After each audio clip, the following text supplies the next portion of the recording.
Hey guys, I just wanted to come out. It's Celine, by the way. It's Wednesday, 23rd, I think, yes, of February 2022. I just wanted to share with you my little painting experiments that I've been working on. This is tree bark that actually came off my logs from the big, what is it, like a maple kind of a tree that came out of my backyard last year, or even 2 years ago by now, isn't it? Nearly 2 years ago. Time has flown in some way or other.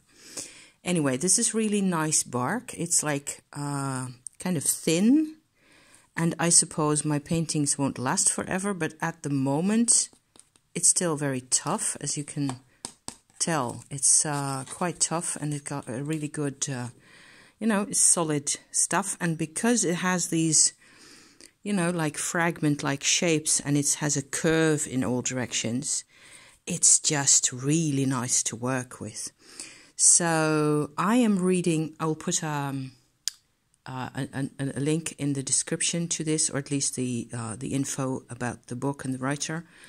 In the description, I'm reading Barry Holston Lopez again. He wrote a book called Arctic Dreams, and we used to own the book decades ago, really. And I am making these, like, I suppose shamanic. Anybody out there who's into shamanic stuff will like this, I think.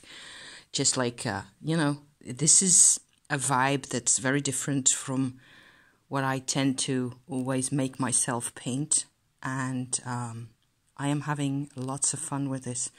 This is basically also a restricted color palette. They're all in the same types of colors, these two. So it's like I bought the pigments, the blue and the green. I hope you can see that there's actually two different tints there, like an aqua green and a very strong blue. Those I bought in a store of artist supplies. And the ochres, there's a yellow ochre and a red ochre, two of those I bought in France. There's a mother of pearl pigment that you can maybe see a bit, because the figure here with the body-like shape with the arms on either side, that's actually a mother of pearl pigment that I also got from the artist supply store. Let me see. Of course, I had to use my pullover to...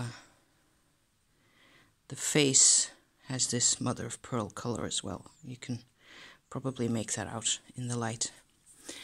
Ochres from the south of France. The black one I made myself.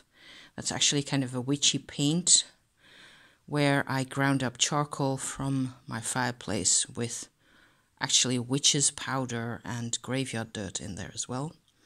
And I think there's also a little bit of the mother of pearl in there. It's a really nice, like shimmery, shiny kind of a black surface you get. And it's also kind of translucent. In all these cases, I've mixed gum arabic in there and water, or boiled water, so it'll keep as long as possible. There's still a possibility of getting some mold in your paint, but you can just scrape that off and use the paint anyway. This one in particular I am quite fond of. I'm struck myself at how these images, I don't know how to put it other than there's more love in these paintings than there used to be. I've always loved the work. I've been drawing since I was 5, so that's half a century worth of experience, I suppose. But something about these colors and the interaction between the black and white and the colors, the earth tones, and the whole blue business here, it just makes me so happy.